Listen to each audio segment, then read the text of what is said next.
नमस्कार दोस्तों। आज हम पढ़ने जा रहे हैं कक्षा 6 की गणित अध्याय 3 संख्याओं के साथ खेलना। प्रश्नावली 3.5 के क्वेश्चन पढ़ेंगे बच्चों। 3.4 तक के क्वेश्चन हम आपको पिछली वीडियो में पढ़ा चुके हैं। यदि आप ना पढ़ पाए हो तो आप हमारे चैनल के प्लेलिस्ट में जाकर के बच्चों उस वीडियो को आप देख सकते हैं। तो देखेंगे प्रश्नावली 3.5 का पहला नंबर क्वेश्चन बच्चों। पहला नंबर क्वेश्चन कहता है यहाँ 60 के लिए दो भिन्न भिन्न गुणनखंड वृक्ष दिए हैं इनमें अज्ञात संख्याएं लिखिए। तो देखिए बच्चों, इस तरह से एक चित्र बना हुआ है और इस चित्र में हमें अज्ञात संख्या ज्ञात करना है। यहाँ क्वेश्चन मार्क का चिन्ह मारा हुआ है कि यहाँ क्या भरना पड़ेगा। देखिए यहाँ भी इसी प्रकार से ये भी एक बना हुआ है चित्र और इनमें हमें जहाँ क्वेश्चन मार्क का चिन्ह बना हुआ है यहाँ पास हमें सही अंक भरना है बच्चों। तो चलिए हम इस क्वेश्चन को सॉल्व करते हैं। तो पहला नंबर क्वेश्चन बच्चों,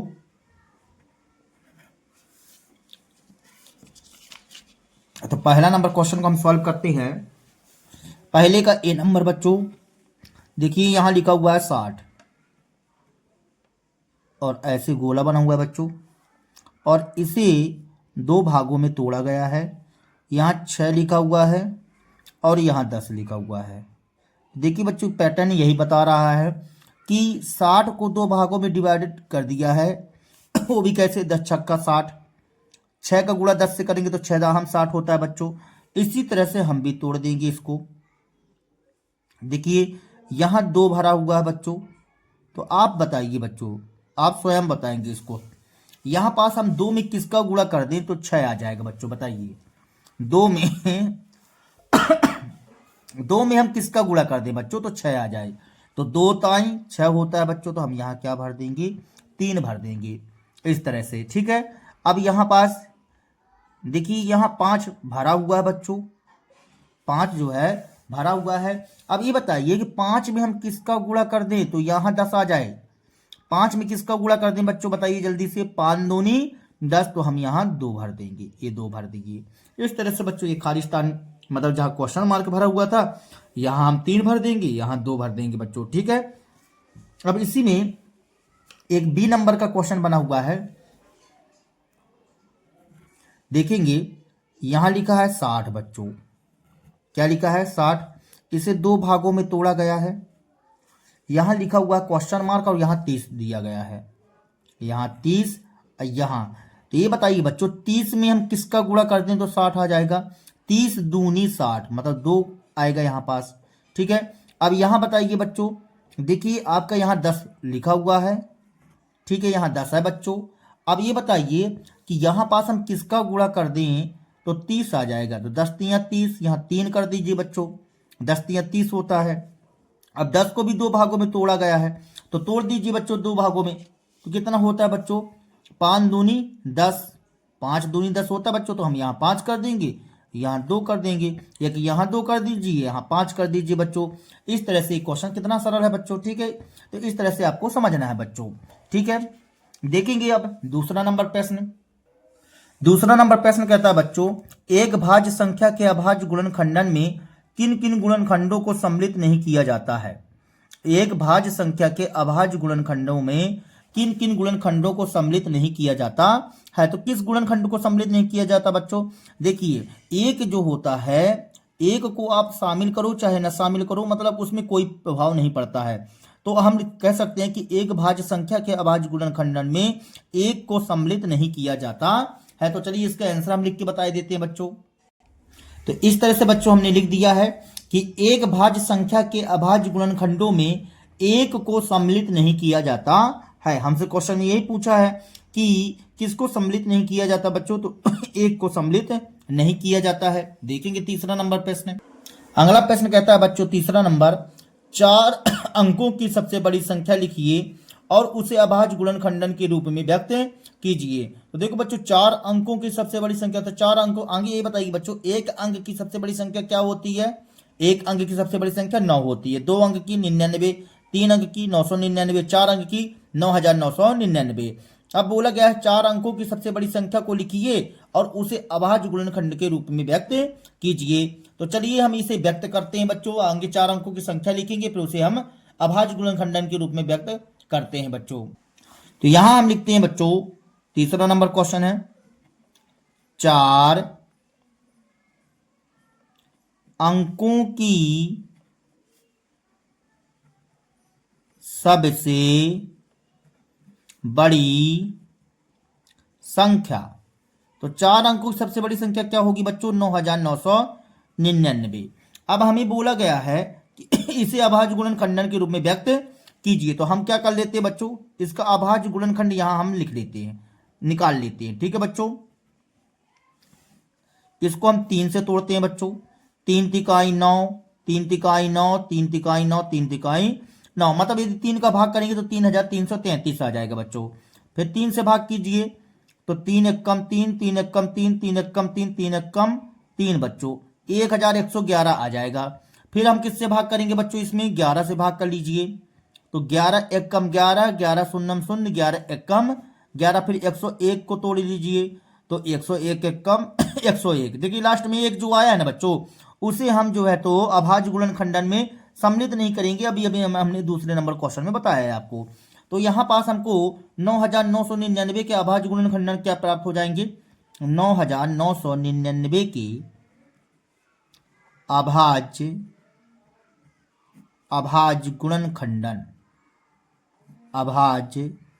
गुणनखंडन प्राप्त हो गए बच्चों हमें 3 गुणे 3 गुणे 11 गुणे 101। इस एक को नहीं लिखना है बच्चों, एक सम्मिलित नहीं किया जाता, 3 गुणे 3 गुणे 11 गुणे 101 सम्मिलित किया जाएगा।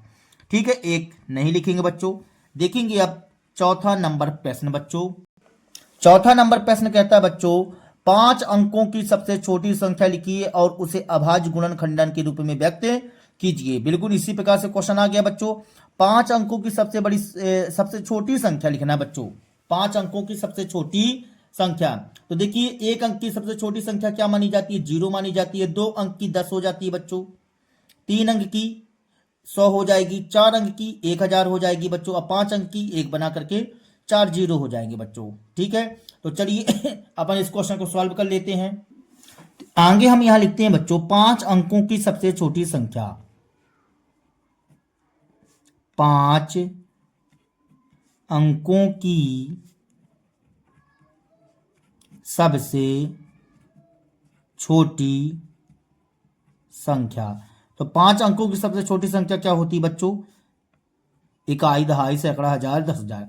10,000 हो जाएगी बच्चों, एक बना करके 4 जीरो। ठीक है, 10,000 हो जाएगी। अब इसमें हमको बोला गया है कि इसके अभाज्य गुणनखंडन के रूप में व्यक्त कीजिए। तो चलिए हम यहाँ पास क्या करते हैं, अलग से इसका गुणनखंड कर लेते हैं बच्चों। देखिए एक बना करके हमने यहाँ 4 जीरो कर दिया। इसको तोड़ते हैं बच्चों, 2 से तोड़ेंगे इसको हम। तो 2 से तोड़ेंगे तो यहाँ कितना आ जाएगा? 2 पंचे 10, 3 जीरो बचेंगे बच्चों। 2 से तोड़ेंगे 2 दूनी 4, फिर एक बचेगा 2 पंचे 10, डबल जीरो आ जाएगा बच्चों। 2 से तोड़ेंगे 2 एकम 2, 2 दूनी 4, एक बचा 2 पंचे 10, 2 शून्यम शून्य बच्चों। फिर 2 से 2 छक्का 12, 2 दूनी 4, एक बचेगा 2 पंचे 10 बच्चों। अब देखिए 2 से टूटेगा क्या? नहीं टूटेगा बच्चों। अब हम इसको कैसे तोड़ देंगे? 5 से तोड़ देंगे। 5 से भाग करिए, 5 एकम 5, 5 दूनी 10, 5 25। 5 से भाग कर दिए बच्चों तो इतना आ गया। अब 5 से फिर भाग करिए, 5 दूनी 10, 2 बचा 5 25 आएगा बच्चों। फिर 5 से भाग करिए, 5 25, 5 से 5 एकम 5 आया बच्चों। तो यहाँ लिखेंगे, हमसे पूछ रहा था कि इसके अभाज्य गुणनखंड, तो यहाँ पास आ जाएगा 10,000 का के अभाज्य गुणनखंड या गुणनखंडन लिख दो बच्चों। गुणनखंडन हमें क्या क्या प्राप्त हो गया? 2 गुणे 2 गुणे 2 गुणे 2 गुणे 5 गुणे 5 गुणे 5 गुणे 5। देखो बच्चों 4 2 हैं और 5 कितने हैं? 4 हैं बच्चों, इस तरह से। ठीक है, और यही हमारा कहला जाएगा बच्चों आंसर सॉल्व दैट बच्चों। ठीक है, देखेंगे 5वां नंबर क्वेश्चन बच्चों। तो अगला प्रश्न कहता है बच्चों, 1729 के सभी अभाज्य गुणनखंडन ज्ञात कीजिए और उन्हें आरोही क्रम में व्यवस्थित कीजिए। अब 2 क्रमागत अभाज्य गुणनखंडों में यदि कोई संबंध है तो लिखिए। चलो बच्चों 1729 को अभाज्य गुणनखंड के रूप में ज्ञात करना है, करते हैं। तो हम 1729 का अभाज्य गुणनखंड के रूप में ज्ञात कर लेते हैं बच्चों। तो 1729 के अभाज्य गुणनखंड, अभाज्य गुणनखंड बच्चों। तो चलिए हम यहाँ पास निकाल लेते हैं 1729 का अभाज्य गुणनखंड। चलो इसको तोड़ो बच्चों। 21 से भाग जाएगा बच्चों, देखिए यह 3 से भाग करके देखते, 3 बचे 15, 2 बचेगा, 3 सते 21, 19 हो जाएगा। 3 से भाग नहीं जाएगा बच्चों। फिर आप 5 से भाग करेंगे तो 5 से भाग नहीं जाएगा। 5 से भाग कौन सी संख्याएं जाती हैं बच्चों? हम आपको पिछले वीडियो में पूरी अभाज्य गुणनखंड वो विभाज्यता के नियम बताए हैं बच्चों, ठीक ना। इसमें जो है तो देखिए 9 है तो 5 से तो नहीं जाएगा, 0 हो या 5 हो तभी 5 से विभाजित हो सकता है संख्या। अब 7 से भाग करिए आप, 7 दूनी 14, 7 दूनी 14, कितना बचेगा? 3 बचेगा बच्चों। 7 चौक 28, 4 बचेगा, 7 7 49, कट जाएगा बच्चों। तो हम यहाँ पास 7 से भाग करते हैं, 7 दूनी 14, फिर कितना बचा? 4 बचा, सॉरी 3 बचा, तो 32 हो जाएगा। 7 चौक 28, 7 7 49 बच्चों। इस तरह से हमने 7 से भाग कर दिया। अब इसमें 7 के बाद 7 से नहीं जाएगा, अब 13 से करो बच्चों भाग, ठीक है ना। तो 13 एक कम 13, 13 नैया 117, 19 से काटेंगे तो 19 एक कम 19। तो अभाज्य गुणनखंड इसके क्या आ गए बच्चों? 7 गुणे 13 गुणे 19 आ चुका है, ठीक है ना। अब हमें एक चीज और बोला गया है इसमें, क्या बोला? कहता है इनमें कोई संबंध हो तो बताइए। जरा ध्यान से देखिए बच्चों, इन दोनों में सब में 19 में 13 जाएगा तो 6 बचेगा, और 13 में 7 जाएगा तो 6 बचेगा। तो इनमें अंतर क्या? हमें अंतर समझ में आ रहा है कि दो क्रमागत अभाज्य गुणनखंडों का अंतर 6 है। यहाँ लिख दीजिए, अतः दो क्रमागत अभाज्य गुणनखंडों का अंतर बराबर 6। आंसर सॉल्व दैट बच्चों। इस तरह से देखेंगे। अब छठवां नंबर प्रश्न बच्चों, छठवां नंबर प्रश्न कहता है बच्चों, 3 क्रमागत संख्याओं का गुणनफल सदैव 6 से विभाज्य होता है। इस कथन को कुछ उदाहरणों की सहायता से स्पष्ट कीजिए। देखिए बच्चों, हमें बोला गया है यहाँ पास कि 3 क्रमागत संख्याओं का गुणनफल, 3 संख्या लेना, वो भी क्रमागत होनी चाहिए। मतलब क्रमागत का मतलब होता है लगातार बच्चों।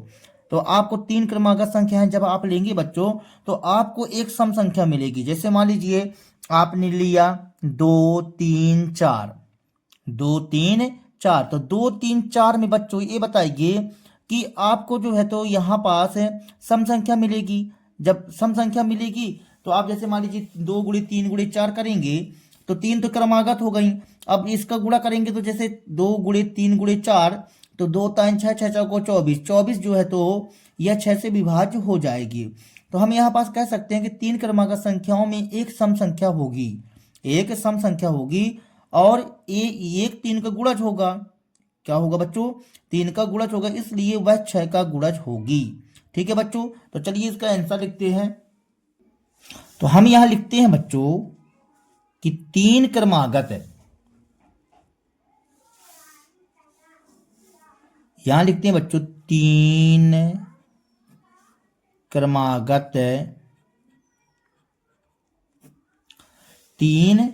क्रमागत संख्याओं का गुणनफल,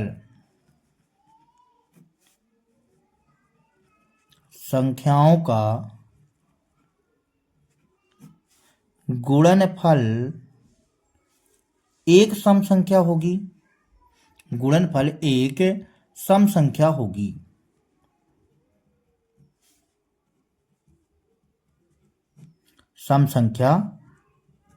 हमने इस तरह से लिखा बच्चों, सम संख्या होगी और एक 3 का गुणज होगा, 3 का गुणज होगा। इसलिए वह संख्या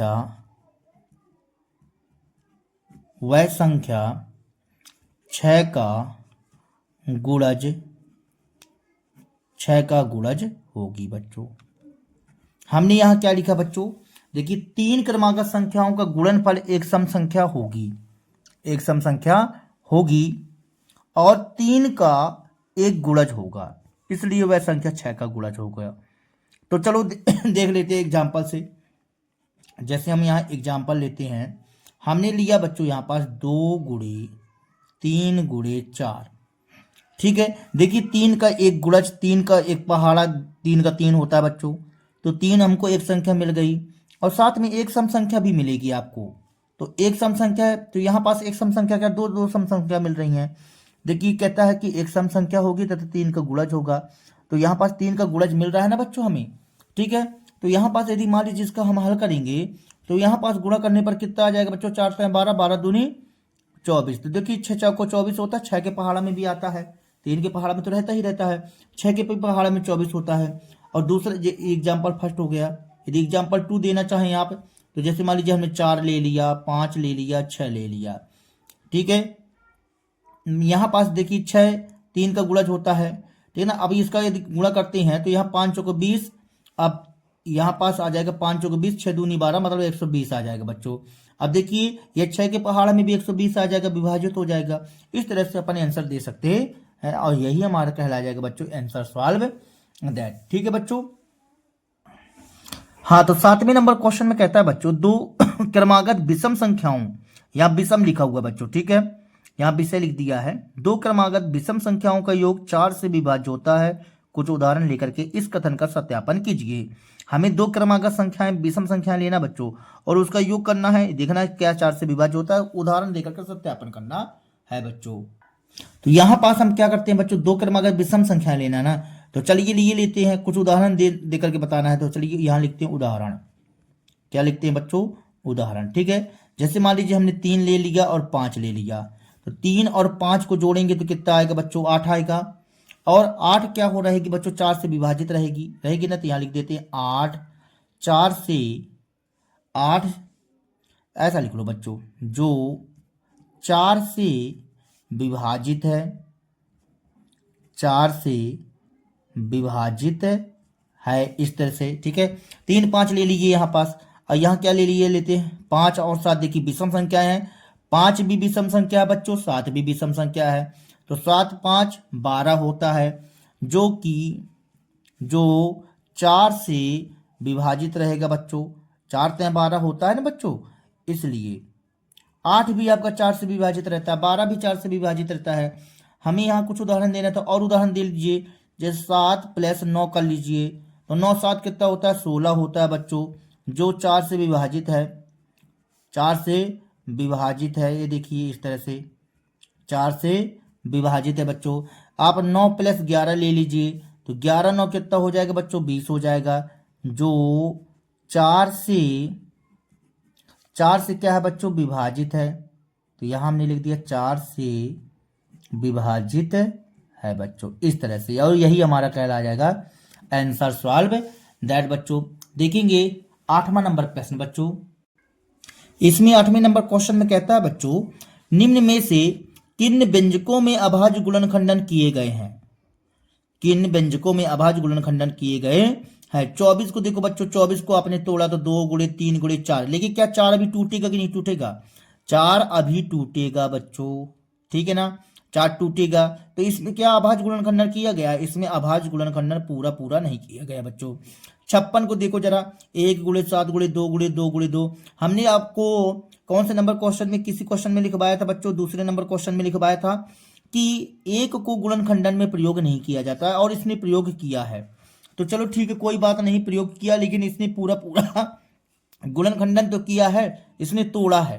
देखो 7 गुणे 2 गुणे 2 गुणे 1 पूरा तोड़ दिया है, तो ये भी सही है, हमारा ये वाला ऑप्शन सही है। ठीक है, और 70 को देखो, 7 × 35 दूनी 70, इसने भी तोड़ा है अच्छी तरह से पूरा, अब ये न टूटेगा इसके आगे।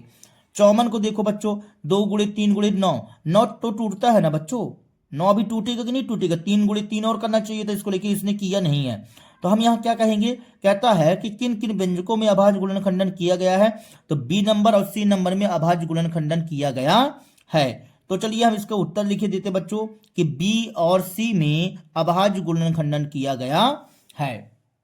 तो इस तरह से हमने लिख दिया बच्चों, देखिए 8वें नंबर का आंसर बी और सी में अभाज्य गुणनखंडन किया गया है। ठीक है बच्चों, आपको बी नंबर और सी नंबर बताना है कि बी नंबर और सी नंबर में अभाज्य गुणनखंडन किया गया है और ए और डी में नहीं किया गया बच्चों। तो आपको आंसर ये बताना था कि किस में किया गया है, तो बी और सी में किया गया है बच्चों। तो चलिए देखेंगे 9वां नंबर प्रश्न बच्चों। तो 9वां नंबर प्रश्न देखेंगे बच्चों, कहता संख्या 18 2 और 3 दोनों से विभाज्य है। संख्या 18 जो है 2 से भी विभाजित होता है और 3 से भी विभाजित होता है और दोनों से विभाजित होता है, बोला है स्पष्ट रूप से। ठीक है बच्चों, कहता है यह 2 गुणे 3 से भी विभाजित है। 2 गुणे 3 करेंगे तो 2 3 6 6 से भी विभाज्य होता है। बिल्कुल 18 6 से विभाजित होता है ना बच्चों, 6 3 18 विभाज्य होता है। इसी प्रकार एक संख्या, कोई संख्या है बच्चों जो 4 और 6 दोनों से विभाज्य है। कोई संख्या 4 और 6 दोनों से विभाज्य, क्या हम कह सकते हैं कि यह संख्या 4 गुणे 6 24 से विभाज्य होगी? यदि नहीं तो अपने उत्तर की पुष्टि के लिए एक उदाहरण दीजिए। देखो बच्चों, यहां पास पॉइंट समझो। 4 गुणे 6 मानते हैं कि इस बात को कि हाँ कोई संख्या हो सकती है, लेकिन सभी संख्याएं थोड़ी हो सकती हैं। सभी संख्याएं विभाज्य नहीं हो सकती। जैसे मान लीजिए आप कोई संख्या एक 12 ले लीजिए, तो 12 जो है तो 4 से भी विभाजित होती है, 6 से भी विभाजित होती है। क्या 12 24 से विभाजित होगी? 12 जो है 24 से विभाजित होगी बच्चों? नहीं होगी। बात समझ में आई? तो चलिए हम इसको हल करके लिखते हैं बच्चों। तो हम यहां 9वें नंबर में लिखते हैं बच्चों, लिख दीजिए यहां पास नहीं। क्या लिख देंगे बच्चों? नहीं। इस तरह से क्योंकि संख्या 12 संख्या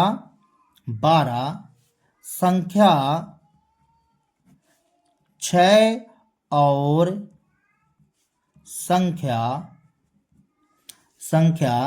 4 दोनों से विभाज्य है। दोनों से विभाज्य है, परंतु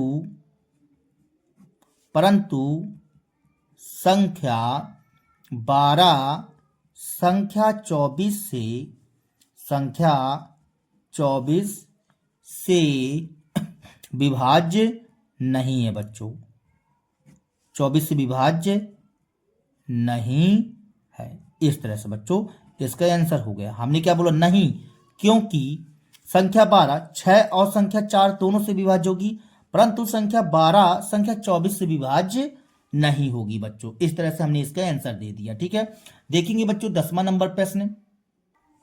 देखो बच्चों 10वां नंबर प्रश्न कहता है मैं 4 भिन्न का मतलब अलग अलग, मैं 4 अलग अलग अभाज्य गुणनखंडों वाली सबसे छोटी संख्या हूं, क्या आप मुझे ज्ञात कर सकते हैं? कहता है कि मैं 4 अलग अलग भिन्न अभाज्य संख्याएं कहां से स्टार्ट होती है? देखिए बच्चों, 2 होता है, 3 होता है, 5 होता है, 7 होता है, फिर 11 होता है। लेकिन ये क्या कहता है क्वेश्चन? मैं 4 भिन्न अभाज्य गुणनखंडों वाली सबसे छोटी संख्या हूं। सबसे छोटी संख्या हो तो क्या आप मुझे ज्ञात कर सकते हैं? बिल्कुल ज्ञात कर सकते हैं बच्चों। चलो ज्ञात करते हैं। तो आगे हम यहां लिखते हैं बच्चों, कहता है कि मैं 4 भिन्न अभाज्य संख्या वाली सबसे छोटी संख्या हूं। तो यहां लिखते हैं 4 सबसे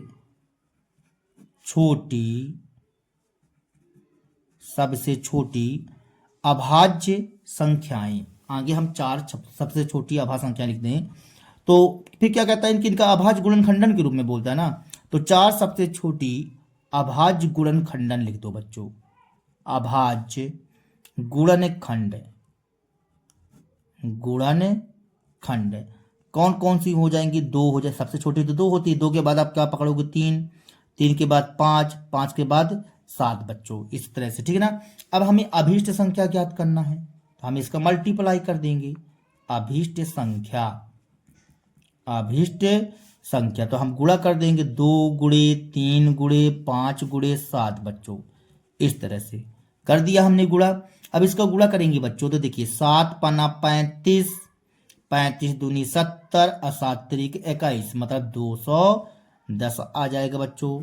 और यही हमारा कहला जाएगा आंसर सॉल्व दैट बच्चों। इस तरह से आपकी प्रश्नावली 3.5 खत्म होती है बच्चों।